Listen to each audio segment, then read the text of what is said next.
Social media रातों रात star बना देता है, ये सुना भी है और कई बार देखा भी है। पिछली बार जब देखा था, जब 2021 में ओलंपिक में गोल्ड जीतने के बाद नीरज चोपड़ा की फैन फॉलोइंग कुछ लाखों से मिलियंस में पहुंच गई थी, बड़ी तादाद में रातों रात बढ़ गई थी। ऐसे ही हमें पिछले कुछ दिन में एक ऐसी शख्सियत जिसको देखने को मिला जिसने 2.5 लाख से अभी प्रेजेंट में जब तक ये वीडियो शूट हो रही है 47 लाख तक का सफर इंस्टाग्राम पे किया है। बड़ी फैन फॉलोइंग आज उनके पास है। अगर मैं सिर्फ एक लाइन बोलूंगा और आप समझ जाएंगे तो वो लाइन है राम राम सारियानो। आप सब समझ गए होंगे, मैं अंकित भयानपुरिया की बात कर रहा हूं। अब ये अंकित सिंह नाम है, मगर अंकित भयानपुरिया के नाम से उनका इंस्टाग्राम है और उनका यूट्यूब चैनल है। आप सब लोग इस नाम के बारे में भी सोचते होंगे कि कैसा सरनेम है, तो इसकी कहानी आपको बता देता हूँ।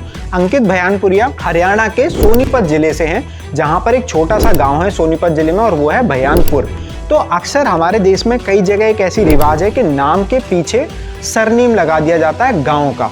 तो जब हम किसी चीज को रिप्रेजेंट करते हैं, तो जब रेसलिंग खेलते थे तो वहां पे जब वो अगर रिप्रेजेंट करने जाते थे तो अंकित भयानपुरिया हो गया, उनके गांव का नाम उनके पीछे लग गया, मगर उनका असली नाम अंकित सिंह है। मगर आज जो सोशल मीडिया पर जनता उन्हें जानती है वो अंकित भयानपुरिया के नाम से जानती है। अगर ये जानती क्यों है, इतने फेमस क्यों है, वायरल क्यों हुए, ये आगे मैं आपको बताने वाला हूं। तो पहले एक चैलेंज है 75 डे हार्ड चैलेंज। आज उन्हें पूरे देश में 75 डे हार्ड भाई के नाम से भी जाना जाता है। अब ये चैलेंज क्या है? पहले ये चैलेंज यूएस में बहुत प्रचलित था, वहाँ पे बहुत लोग करते थे। उसके बाद ये सोशल मीडिया की दुनिया में, इंडिया में भी बहुत सारे लोगों ने किया, मगर जिस कदर लोग फैन हुए अंकित भैया के, वो किसी के नहीं हुए। जो उन्होंने 75 दिन को जिया है वो ऐसा है जिसने लाखों युवाओं को भारत में प्रेरित करके रख दिया है। अब कैसे जिया है उसकी 5 कंडीशन अंकित बताते हैं। वो हैं, पहला कि आपको पर डे एक सेल्फी लेनी है, प्रोग्रेसिव सेल्फी लेनी है। दूसरा, आपको अपनी डाइट में पानी पीना है, खूब सारा पानी पीना है।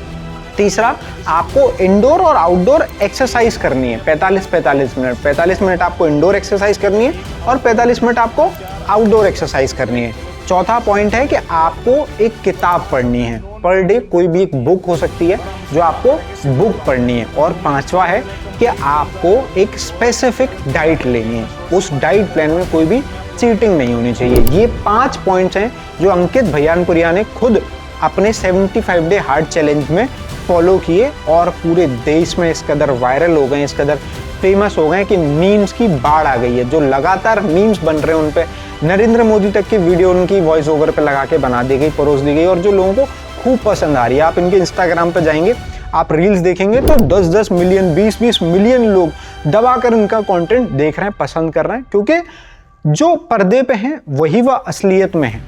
अब इनकी अगर कहानी की बात करें, परिवार की बात करें, तो वो मैंने आपको बता दिया कि सोनीपत के भयानपुरिया गांव से आते हैं। इनके परिवार में मात्र 5 सदस्य हैं, पापा, मम्मी और 2 इनकी बड़ी बहनें, और ये खुद 5 लोग इनके परिवार में हैं। इनकी स्कूलिंग इनकी सोनीपत से हुई। जब ये 9th क्लास में थे तब से इनका इंटरेस्ट जगा रेसलिंग में, और ये पिछले 13 साल से रेसलिंग में कुश्ती करते हैं। वो इंटरेस्ट कैसे आया? 2008 में जब बीजिंग ओलंपिक्स हुए तो सुशील ने गोल्ड मेडल जीता और इनके गाँव के एक पहलवान थे जिनका नाम है कृष्णा भयानपुरिया। वहाँ पे सब यही सरनेम लगाते हैं ज़्यादातर, जो रेसलिंग को डिनोट करते हैं, जो कुश्ती को रिप्रेजेंट करते हैं। तो उनसे प्रेरित होकर 9th क्लास में इन्होंने फैसला लिया कि मुझे आगे कुश्ती ही करनी है, रेसलिंग करनी है, और ये उसी फील्ड में उतर गए। आगे इन्होंने चलते गए, कंटेंट बनाते गए। फिर जब सोशल मीडिया का ज़माना आया 2014, तो वहाँ से इन्हें अवेयरनेस मिली। उसके बाद इन्होंने 2017 में यूट्यूब पर वाइन्स भी बनाई, मगर वो कुछ खास चली नहीं। उसके बाद 2019 में टिकटॉक था, वो बहुत वायरल हो रहा था, इंडिया में बहुत पसंद किया जा रहा था। उसके बाद लॉकडाउन आ गया, तो 2019 और 2020 में इन्होंने टिकटॉक पर भी खूब वीडियो बनाई, जहां इन्होंने अच्छा खासा फॉलोअर गेन किए। 3-3.5 लाख इनकी फैन फॉलोइंग हो गई थी वहां पर। उसके बाद टिकटॉक इंडिया में बैन हो जाता है और वो चला जाता है। फिर उसके बाद से इन्होंने दोबारा यूट्यूब पे काम करना शुरू किया, इंस्टाग्राम पे काम करना शुरू किया। 2022 में इनके इंस्टाग्राम पर 250K फॉलोअर्स थे, मतलब कि 2.5 लाख फॉलोअर थे। और आज जब मैं वीडियो रिकॉर्ड कर रहा हूँ तब तक इनके इंस्टाग्राम पे 4.7 मिलियन फॉलोअर्स हैं, मतलब 47 लाख फॉलोअर हैं। तो ये 2.5 लाख से 47 लाख की जर्नी जो है, इसने अंकित भयानपुरिया को एक अलग ब्रांड बना दिया है देश में। आज हर कोई जानता है, आज हर कोई उनकी रील देखता है, और उनकी जो बोलचाल है, जो लिविंग स्टैंडर्ड है, जो जीने का तरीका है, उसको हर कोई पसंद करने लगा है। मगर आप ये नहीं जानते कि आज जो अंकित भयानपुरिया को हम सोशल मीडिया पे देख रहे हैं, ये वही है जिसने अपने जिम के डाइट को फॉलो करने के लिए 7 से 8 महीने जोमेटो में काम किया एज अ डिलीवरी राइडर।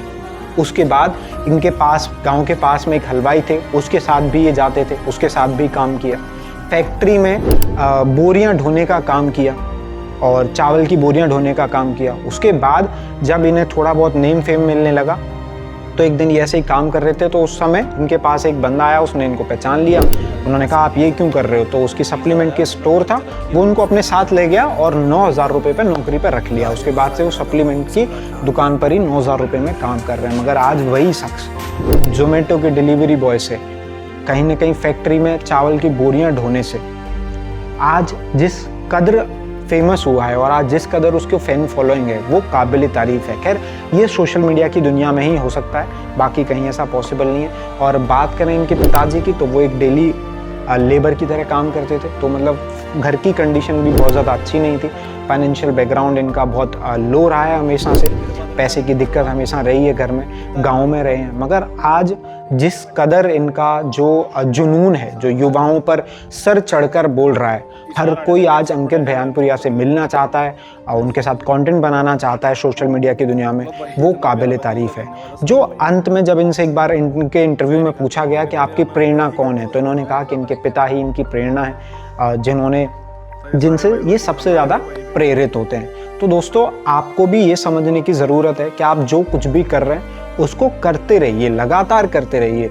अंकित भयानपुरिया भी कहते हैं कि 7-8 साल उन्होंने लगातार कंटेंट बनाया, वो 17 से लेके 23 तक 6 साल हो जाते हैं। वो लगातार करते रहे, मगर वो जो 17 में शुरू की थी उसका रिजल्ट उन्हें 23 में मिला। तो कोई भी चीज़ समय लेती है मगर वो असरदार ज़रूर होती है। ये कहानी थी अंकित भयानपुरिया की। ये कहानी कैसी लगी आपको? अच्छी लगी तो बताओ, कमेंट करके शेयर कर दो, वायरल कर दो अंकित भैया की तरह, क्योंकि अगर अच्छी होगी तो हम भी फिर एक 75 डे चैलेंज ले लेंगे और ऐसी 75 कहानियाँ आपको बढ़िया इस तरीके से दिखाएंगे और बताएंगे, ताकि आप जान सकें कि आज जो लोग हमें दिख रहे हैं उनका बैकग्राउंड कैसा है। धन्यवाद।